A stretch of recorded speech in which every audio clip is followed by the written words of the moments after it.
Hello everyone, my name is Camille, I'm the owner of Morfosoaps. Thanks for joining me with this soap making video today. So today we are doing the Galactic Night Soap by Morfosoaps, and this is the second soap release for the month of September, part of our big giveaway that we're doing through YouTube. So this soap release or video will be on our social media. It could be in different platforms, but in order for you to participate in the giveaway, you have to go to YouTube, be subscribed, interact with each video, and comment on each video for the month, and submit your answer for the theme of the month, because we did not release the theme of the month. And yeah, that was just a reminder about the giveaway.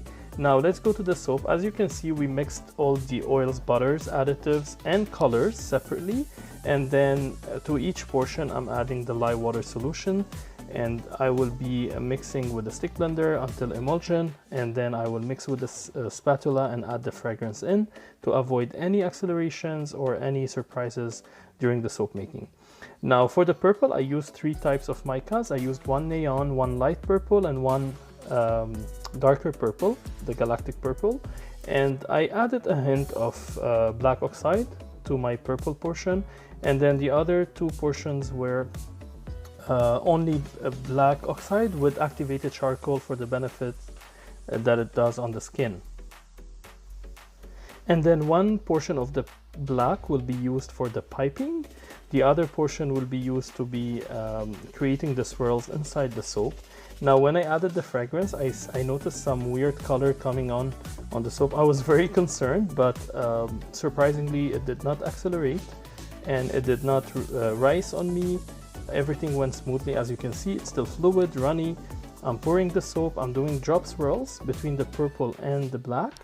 Then I have a column mold that I use to create my moon embed for the night, because it's Galactic night. The night should have a moon in it, so that's where we put the moon embed right now, and then I keep pouring the rest of the batter until we're done for the mold, and I will be adding the piping, which is the black color on top, afterwards. And after piping the top with the black color piping, I did add some biodegradable glitter to give the final bar a shiny look to it. Now it turned out really nice and the way I want it, just the way I imagined the design before doing the soap. So I really hope you enjoy watching the video. If you do, give us a thumbs up, interact with us. As I mentioned in the beginning, you can go ahead and participate in the giveaway that we are making for the month of September. You have the whole month. It's never too late. You can go back to the first video, see more the details. I did that during my introduction, and submit your entry whenever you're ready. You have until end of September. Now, without further ado, I'll leave you to watch the rest of the video. Until next week, I'll see you again. Stay safe, be happy, be positive, stay well, and always remember to smile. Okay, take care and see you soon. Bye-bye.